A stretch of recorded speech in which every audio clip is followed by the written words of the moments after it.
अब एक अगला सवाल, ये भी जबरदस्त सवाल है। हाँ भाई, मजा आ रहा है कि नहीं आ रहा है? नया तरीका पसंद आया कि नहीं आया? हमारी टीम ने, हमने मिलकर के जो आपके लिए कोशिश की है, उसमें प्रेजेंटेशंस को बहुत ही तरीके से ग्राफिकली लाने का प्रयास किया गया है, लेकिन ये डिपेंड करता है आपके ऊपर। अगेन, आप ऐसी चीजें और भी चाहते हैं तो सेशन शेयर करते रहें। आगे बढ़ते हैं साथियों जबरदस्त सवाल की तरफ। और इसमें क्या हुआ है, हाल ही में भय बादल फट गए भैया। बादल कहां फट गए? बादल फटे साहब एक ही जगह जो अक्सर सुर्खियों में रहती है, उत्तराखंड। बादल फटने का नाम सुनाई दे और बादल फटते ही हमें उत्तराखंड की केदारनाथ में हुई त्रासदी याद आ जाती है, 2013 वाली, जिसने मतलब जबरदस्त लॉस पहुंचाया था उत्तराखंड को। हजारों की संख्या के अंदर लोग मारे गए, घर टूट गए, नदी नाले बह गए, बहुत कुछ नुकसान हुआ। वो घटना होती है बादल फटने की। हाल ही में टिहरी जिला जो है उत्तराखंड का, पौड़ी गढ़वाल वाला जो जिला है उत्तरकाशी के पास, वहां पर भी बादल फटने की घटनाएं हुई, लेकिन अभी तक किसी भी व्यक्ति के जान जाने की खबर नहीं है। तो आज हम सीखेंगे कि बादल फटते क्यों हैं। तो देखिए मेरे प्यारे साथियों, बादल फटने को अंग्रेजी में कहते हैं क्लाउड बस्ट। और क्लाउड बस्ट हुआ उत्तराखंड में। कहां हुआ? टिहरी गढ़वाल और उत्तरकाशी जिले के अंदर यह बादल फटने की घटना हुई। मेरे प्यारे साथियों, उत्तराखंड भारत का उत्तर प्रदेश से निकला हुआ भाग है। अब देखिए ध्यान से, हम आपको समझाने का प्रयास कर रहे हैं कि बादल फटना कहते किसे हैं। एक बहुत बेसिकल सवाल है साथियों। वास्तविकता में क्या होता है, हम लोगों को बारिश पता होती है कि साहब बारिश है तो पानी बरसेगा, बारिश में पानी बरसता है, यह हम सबको पता है।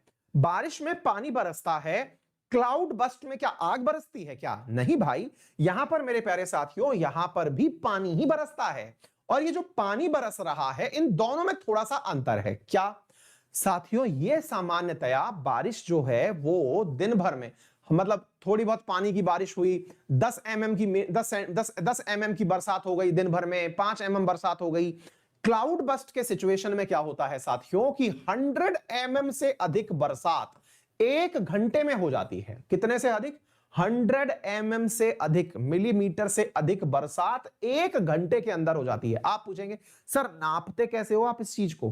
बेटा होता क्या है कि आप किसी भी ओपन स्पेस में किसी भी सिंपल बर्तन को रख सकते हैं, कोई भी ऐसा माप यंत्र रख सकते हैं, कोई ग्लास या कोई बर्नर कुछ भी रख दीजिए जो सिंपल यानी केवल तलका हो और उस पर मार्किंग लगी हो, बारकोड लगे हों, है ना। तो उस पर जितनी भी बूंदें डायरेक्ट गिरेंगी, उससे वाटर लेवल जितना उसका चढ़ेगा, उससे आप इसकी नाप को नापते हैं। तो मेरे प्यारे साथियों, 100 mm प्रति घंटे की जब बारिश होने लगे तो उसे क्लाउड बस्ट कहा जाता है। साथियों, ये क्लाउड बस्ट जो है ये उत्तराखंड में 2013 में देखा गया था, जो उसकी याद दिलाता है। यदि आपको याद हो तो 2013 में केदारनाथ त्रासदी हुई थी, जिसके चलते 2000 से अधिक घर सीधे गायब हो गए थे, 150 से अधिक पुल उड़ गए थे, 1300 से अधिक सड़कें खराब हो गई थी, बहुत करोड़ों रुपए के जानमाल का नुकसान हुआ था। तो अब इसके माध्यम से मैं आपको समझाने का प्रयास कर रहा हूं, यह टिहरी डैम है और इस टिहरी डैम के पास यह आपको पहाड़ दिखाई दे रहा है, और आप इसे देख करके अंदाजा लगाइए कि क्लाउड बस्ट कैसे होता है। आपको आज मैं बिल्कुल वीडियो और प्रैक्टिकल माध्यम से सिखाऊंगा साथियों, यहां पर कि क्लाउड बस्ट कैसे होता है। तो आप आनंद लीजिए इस वीडियो का। देखिए साथियों, ये बादल जो हैं ये उड़ करके आ रहे हैं, ऐसा लग रहा है जैसे पानी की बारिश करने के लिए, और वो एक ही जगह बारिश करने के लिए आए थे। जरा आप नजारा देखिए, ये बादल आए और इन्होंने आकर के बिल्कुल जैसे बाल्टी फैला दी हो। ये देखें आप, ये देखें जैसे बादल के पास अनियंत्रित होकर के पानी गिर गया है मेरे प्यारे साथियों।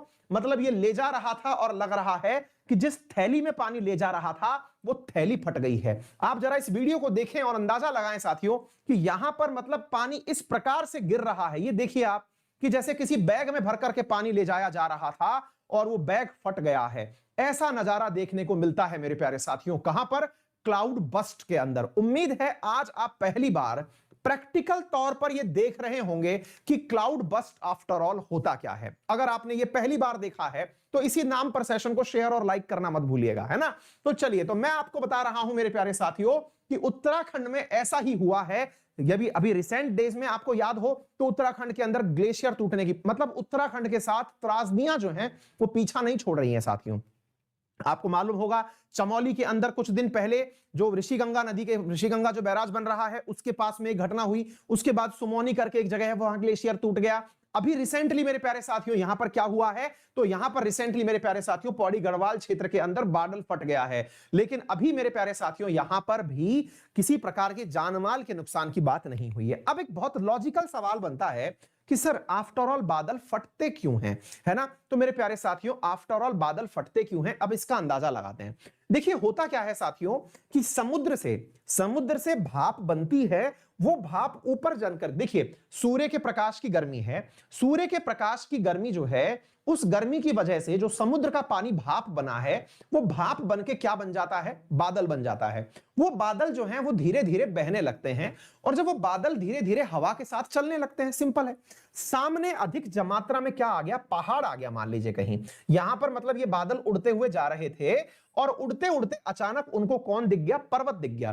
तो होता क्या है साथियों कि बादल, आपको मालूम होगा 167 मीटर ऊंचाई पर जब हम चलते हैं ना धरती से, तो 1 डिग्री तापमान जो है वो गिरता है। अब पहाड़ जो है वो उत्तराखंड के अंदर बहुत ऊंचे हैं, अरे भाई मतलब ये पकड़ लीजिए 7-7 हजार मीटर ऊंचे पहाड़ हैं। तो अचानक जो बादल उड़ता हुआ आ रहा था, उस बादल को ऊंचा उठना पड़ा, अदरवाइज या तो बादल टकरा जाए या बादल उठ जाए। तो बादल कई बार जब हवा के साथ आ रहा होता है तो वो धीरे धीरे ऊपर उठने लग जाता है, ऊपर उठने लगता है तो तापमान बादल के अंदर गिरने लगता है। बादल में तापमान गिरने लगता है तो क्या होता है बेटा, जो उसके अंदर पानी था, जो भाप बन के समुद्र से आया था, वो पानी संघनित हो जाता है, कंडेंस हो जाता है। और जब वो संघनित हो जाता है साथियों, मतलब भारी हो जाता है, पानी का वजन बढ़ जाता है, और वो और ऊपर नहीं उठ पाता, और वो धाड़ से फट पड़ता है। इस घटना को क्या कहते हैं, बादल फटने की घटना कहते हैं। पहाड़ी क्षेत्रों में यह घटना बहुत सामान्य होती है। तो क्यों हुआ, क्योंकि पहाड़ पर चढ़ता पानी ऊंचाई नहीं चढ़ पाया और वहीं जाके फट गया। उम्मीद है मेरे प्यारे साथियों ये बात आपको अच्छे से और बेहतरीन तरीके से समझ में आ गई होगी, जो मैंने आपको यहां समझाने का प्रयास किया है। तो क्लियर बेटा, इस प्रकार से ये चीज ऊपर चढ़ रही है और बारिश बन करके नीचे गिर जा रही है। क्लियर हो गया? उम्मीद है आपको सारी बात समझ में आ गई होंगी कि बादल कैसे फटता है। ठीक है बेटा, इसकी वजह से क्या हो सकता है, तो बेटा इसकी वजह से बाढ़ आ सकती है, बड़ी संख्या में डिस्ट्रक्शंस हो सकते हैं, बहुत सारे जंगल टूट सकते हैं, डिस्ट्रॉय वेजिटेशन, सब्जियां खत्म हो सकती हैं, जो पेड़ पौधे लगे हैं वो खत्म हो सकते हैं, इवन इंसान मर सकता है पानी के अंदर बहने से। ठीक है बेटा, चलिए तो ये बात आपको समझ में आ गई।